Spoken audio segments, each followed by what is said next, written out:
Down भागी, ये मैं नहीं कह रहा हूं, ये मानस कह रहा है। बाबा ने लिखा कि भागी भवन पैठी अति त्रासा, भाग के घर में बैठी हैं, बाहर नहीं, डर के मारे सब घर में बैठे हैं कि भागी भवन पैठी अति त्रासा,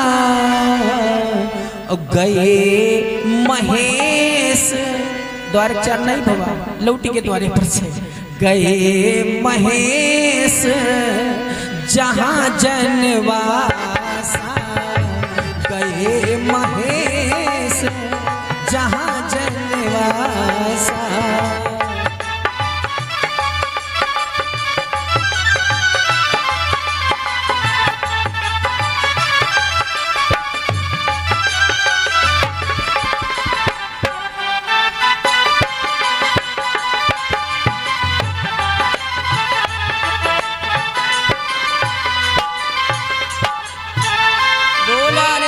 भगवान की रानी मैना देवी पार्वती को गोद में लेके रोने लगी। काहे विधाता, जिसने मेरी पुत्री को इतना सुंदर इतना सुशील बनाया, हाय आज उसी ने ऐसा बर बावला क्यों बना दिया। आज विधाता को दोष दे रही है, मैना रो रही है। और महाराज इधर खबर पहुंची नारद बाबा के पास कि विवाह नहीं होगा। नारद बाबा ने सोचा कि ब्याह के अगुआ हम अच्छा, जिसमें शादी विवाह में कोई अगुआ नहीं होता वो विवाह होता भी नहीं। नारद जी शादी करेंगे रामा, कोई अगुआ नहीं रहा, शादी नहीं। सुपलखा गई रहा ब्याह करे वहां कोई अगुआ नहीं रहा, नहीं। जहां अगुआ रही है तहां शादी सफल। एक बात और पक्की है, शादी कोई कर भाई, संसार में सबका बिना अगुआ के शादी होती नहीं है। कोई ना कोई अगुआ बनेगा, शादी होगी। अगर अच्छा है तब अगुआ एको दिन न पूछे जे है कि वाह पंडित जी आपने शादी करवा दिया था, एक दिन चले आओ ना हो एक कप चाय पी लियो। हाँ, कोई नहीं पूछेगा। और अगर मान लो शादी कराए दियो और खटपट लगा है सास बहू में, तब पानी पी पी सवेरे से संध्या भर केवल अगुए गाड़ी पावत। बोल आनंद कंद भगवान के। हाँ, पता नहीं कहाँ बैठे रहे, लेका मोड़ काट रहे। इधर मैना नारद बाबा के पर क्रोधित हुई कि बताओ जैसा बना रहे वैसे हमका बनाए भी ना। आज नारद जी को गालियां दे रही रानी मैना। अब बाबा नारद पहुंचे रानी मैना को समझाने के लिए। मैना से पूछा, रानी अरे आप क्यों नाराज हो। रानी मैना ने कहा, सुनो बाबा, हे बाबा अरे नहीं करूंगी अपने सुता के ब्याह, हे बाबा नहीं करूंगी।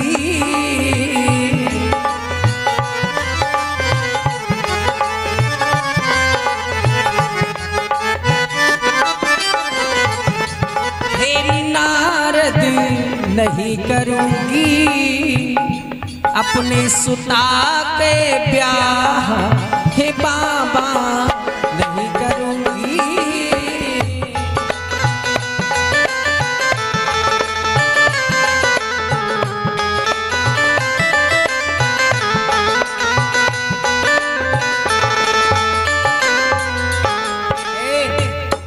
नारद जी ने कहा, देखो राजा साहब की इच्छा है कि शादी हो जाए, अब आप क्यों नाराज हो। रानी मैना कैसे न, जन्म हमने दिया, पाला हमने, इतनी सुंदर मेरी कन्या उस जड़ पाउर के साथ में विवाह करूंगी। भूत प्रेत की तरह आया है। बाबा सुनो, अगर राजा साहब की इच्छा है ना तो जहां से मन हो वहां से शादी करें, लेकिन मैं अपनी कन्या का विवाह नहीं करूंगी। तो कि तब क्या करोगी। तो रानी मैना कहती है कि गिरजा लेके जाऊंगी मैं, गिर से गिर जाऊंगी। पार्वती को लेके पर्वत पर जाऊंगी और वहीं से महतारी बिटिया दोनों जनी हाथ पकड़ के और जय श्री सीताराम कूद पड़ूंगी, जान दे दूंगी, लेकिन विवाह नहीं करूंगी। नारद जी ने कहा देखो कब्बो कब्बो सल्फास खाए के बाद में आदमी बच जाता, आग लगाए के बाद में बच जाता, छत से गिरे के बाद बच जाता, बाई चांस मान लो पर्वत से गिरो और दोनों जनी बच जाओ तब का करबो।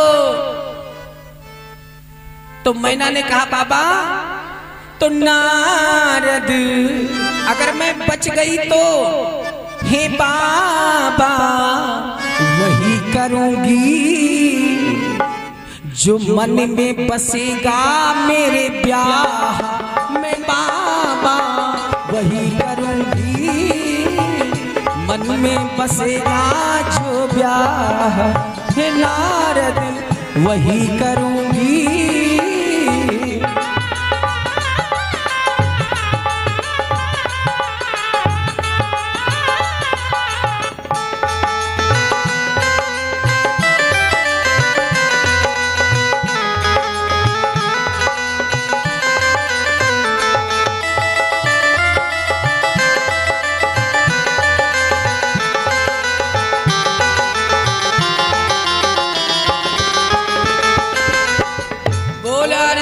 भगवान की।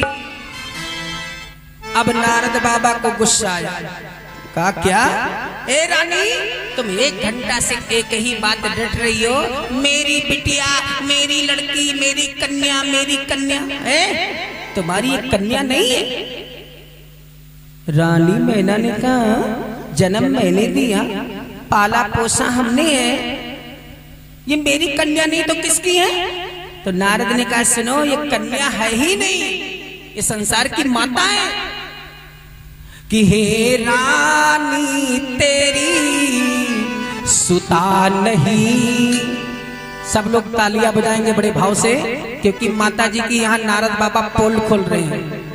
कि हे रानी तेरी सुता नहीं, ये साक्षात जगदम्बा है।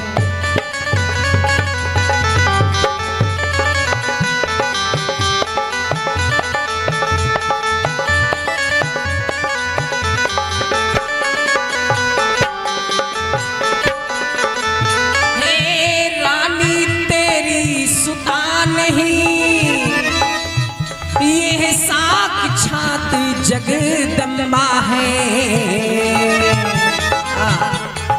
और पूर्व जन्म में ये दक्ष की कन्या थी, सती नाम था। यह दक्ष की कन्या सती हुई, ये पूर्व जन्म की अम्बा है।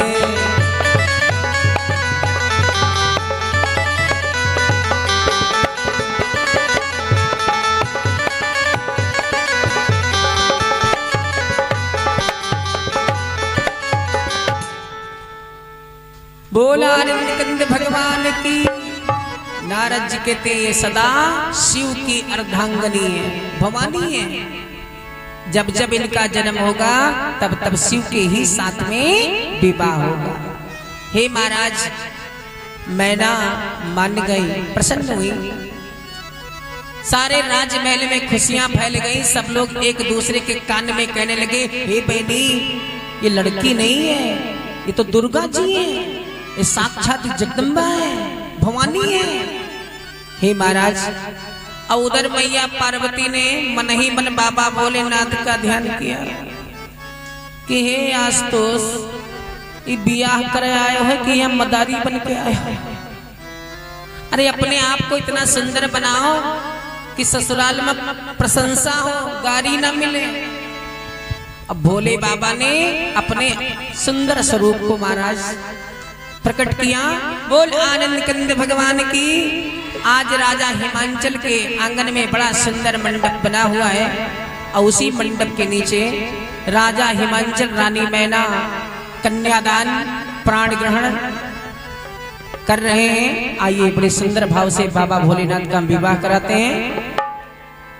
कि बीच अंगने वामा मंडप बना है,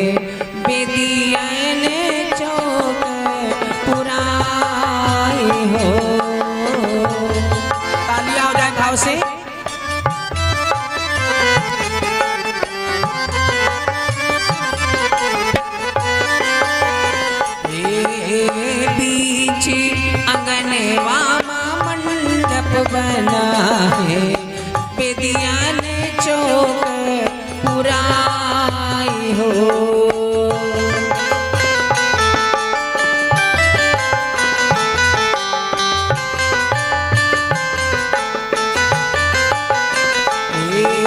तेही तारे दूल्हा बानी बैठे भोले बाबा, गौरी दुल्हन सुहाई हो।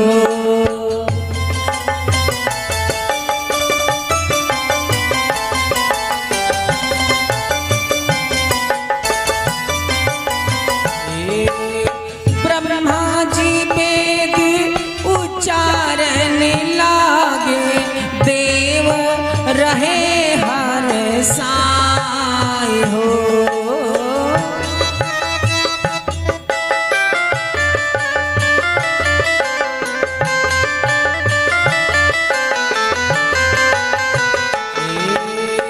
राजा हिमांचल रानी मैना, पूज रहे दोनों पाँव हो। राजा हिमांचल रानी मैना, पूज रहे दोनों पाँव हो।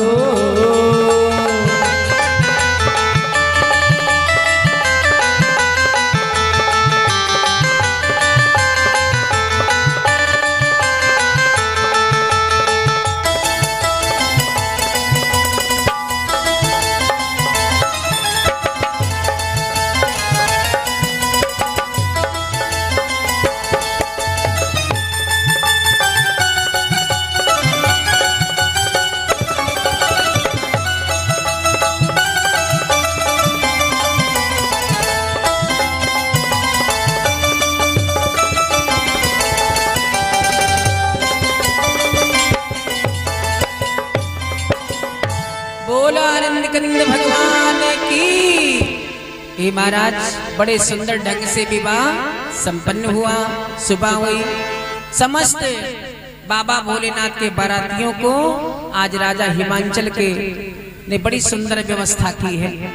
बफर सिस्टम लगा, सब बाराती भोजन करने के लिए बैठते हैं। उधर बाबा भोलेनाथ, राम जी, भगवान विष्णु, समस्त देवताओं को लेकर के आंगन में बैठे और राजा हिमांचल नगरी के नारियां बड़े सुंदर ढंग से बाबा भोलेनाथ को गारी दे रही हैं। बोल आनंद कंद भगवान की। कि पूछे हिमांचल नगरी के नारी, हमसे बताओ त्रिपुरारी। हे भोले बाबा, पूछे हिमांचल के नगरी के नारी।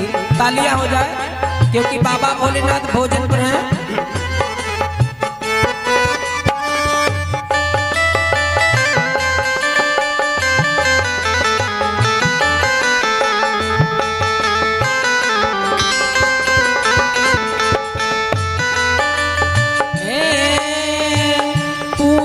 हिमांचल के नगरी के नारी, हमसे बताओ त्रिपुरारी। हे भोले बाबा,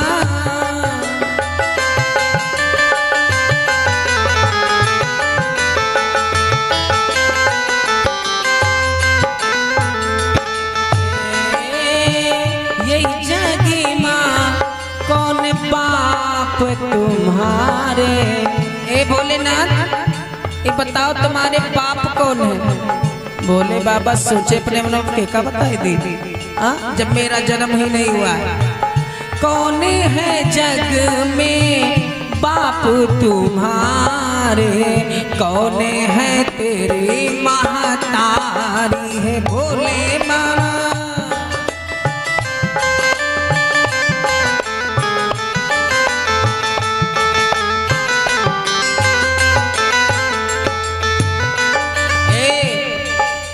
पूछती क्या है कि भोले निकरियो हुई भोरवा। तेरे बाप मातारी नहीं तो का जमीनी से निकले हो कि भोले निकरो भोई फोरवा तोहरे ना बाप मातारी भोले ना।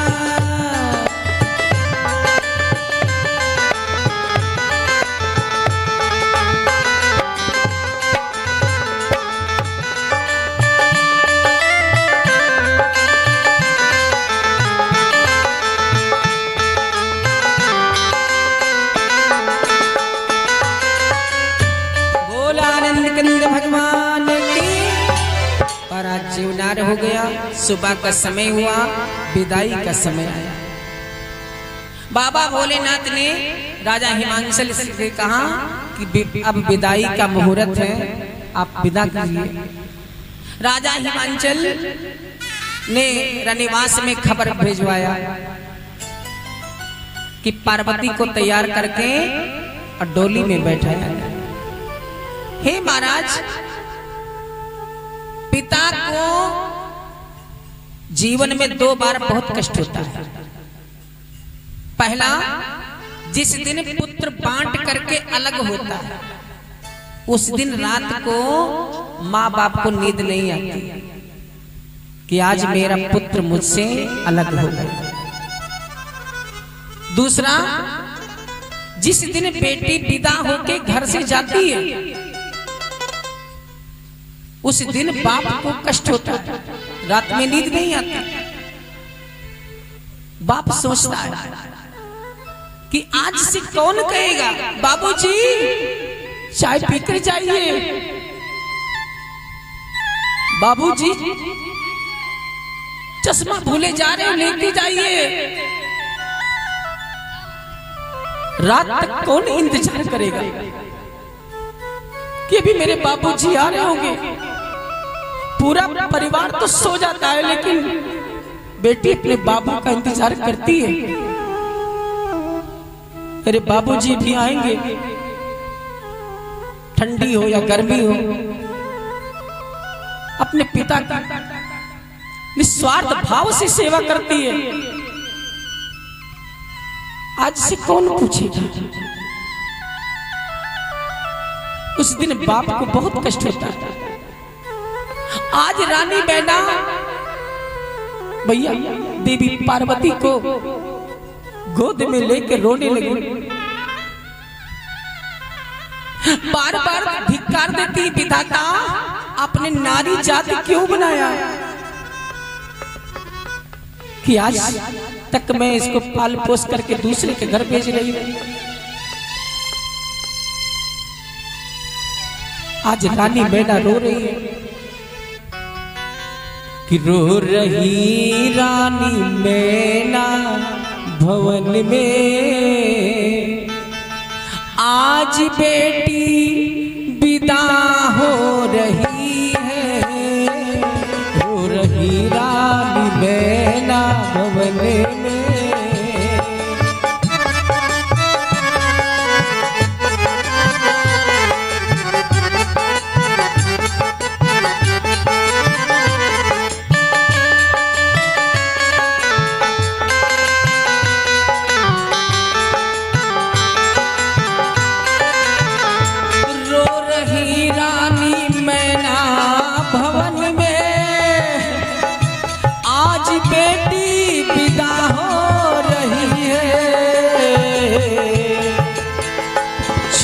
कर आज तू मेरी गोली। मीठी मीठी तालियां हो जाए, माता जी की विदाई हो रही है। छोड़ कर आज तू मेरी गोदी,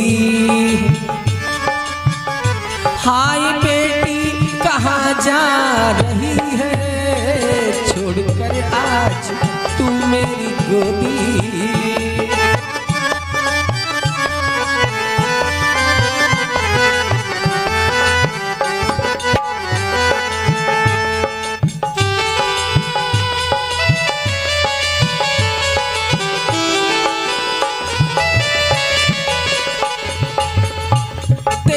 हंसने से हंसता था आंगन, तू बहारों की थी एक सावन, तेरे हंसने से हंसता था आंगन। तू बहारों की थी एक सावन, प्यासी ममता की तू ही घटा थी। प्यासी ममता की तू ही घटा थी। ए घटा तू कहाँ जा रही है, रो रही रानी मैना भवन है।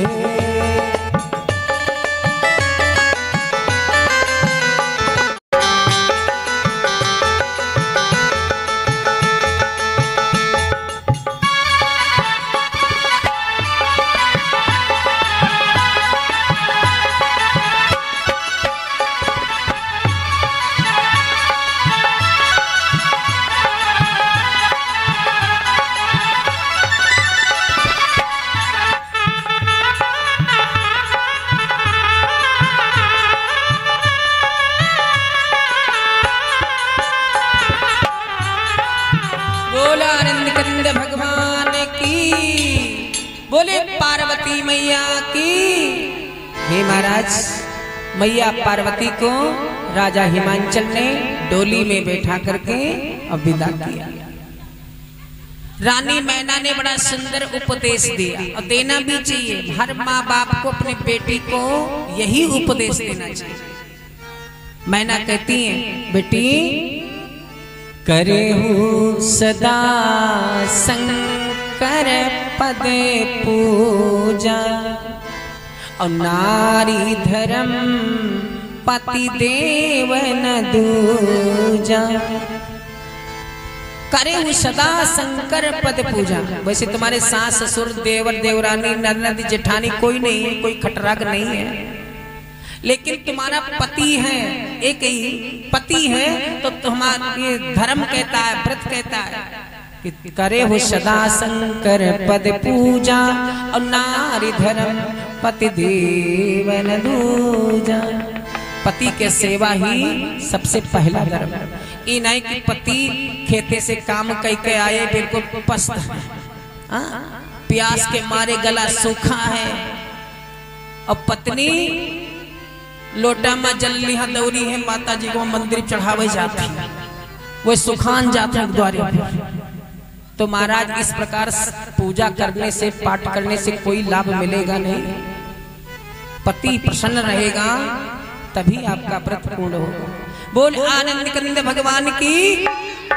महाराज, बाबा भोलेनाथ और मैया पार्वती कैलाश पर पहुंचे। जितना दहेज की सामग्री थी बाबा भोलेनाथ ने सब बरातियों को बांट दिया। किसी ने पूछा, महाराज जी क्या कर रहे हो, जितना ससुराल में मिला था वो भी बांट दिया, घर में पहले से कुछ नहीं रहा, अब बाहर से आवा बहाओ, घर से निकल रहे। बोले बाबा कहने, देखो ऐसा है ना, जब घर में धन रही तब चिंता लगी रही कि कहीं रात में चोर ना आ जाए, कोनो चीज गायब ना हो जाए, नींद ना आए, टेंशन रहेगा, तो परमात्मा का स्मरण चला जाएगा। इसलिए माया से विरक्त रहना चाहिए। हे महाराज, समय बीतने लगा। एक दिन देवराज इंद्र देवताओं सहित बाबा भोलेनाथ के यहाँ पधारे। भोले बाबा से कहा, महाराज आपसे निवेदन है। कहा बताओ। कहा हम लोग चाहते कि एक पुत्र आपके तरफ हो। भोले बाबा ने क्रोध करके देखा देवराज इंद्र के तरफ। कहा बताओ, एक योगी, एक सन्यासी, एक अकाम मन वाले से आप पुत्र की उपेक्षा कर रहे हैं। तो देवराज इंद्र ने कहा, महाराज ब्रह्मा जी का वरदान है, यदि आपके तरफ पुत्र नहीं हुआ तो तारकासुर का वध कौन करेगा। भोले बाबा ने कहा, तुम लोग आदि शक्ति की उपासना करो, और तुम जानते हो देवराज की देवताओं ये अमर लोक है, और यहाँ न पुत्र का जन्म होता है न किसी का मृत्यु होता है। जन्म और मृत्यु केवल मृत्यु लोक में होता है। समस्त देवता आदि शक्ति मैया के शरण में आए। माता जी से निवेदन करने लगे, माँ आया हूँ तेरे शरण में। तालियां हो जाए भाव से कि आया हूँ तेरे शरण में, उपकार करो माँ, मेरी डूबती नैया का बेड़ा पार करो माँ, बेड़ा पार करो माँ। जय हो।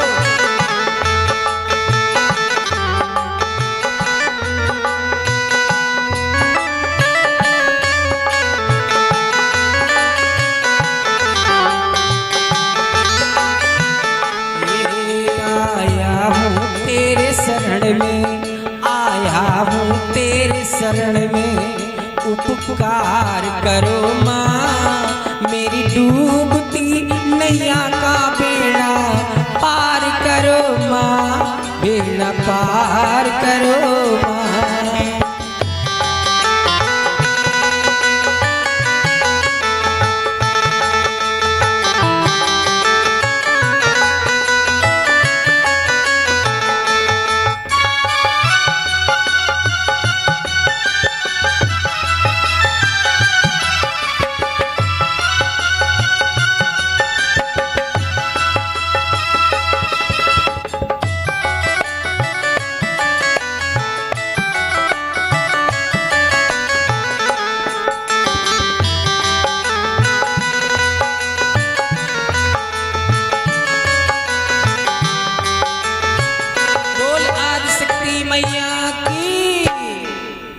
मैया पार्वती ने कहा बताओ देवताओं तुम्हें क्या चाहिए?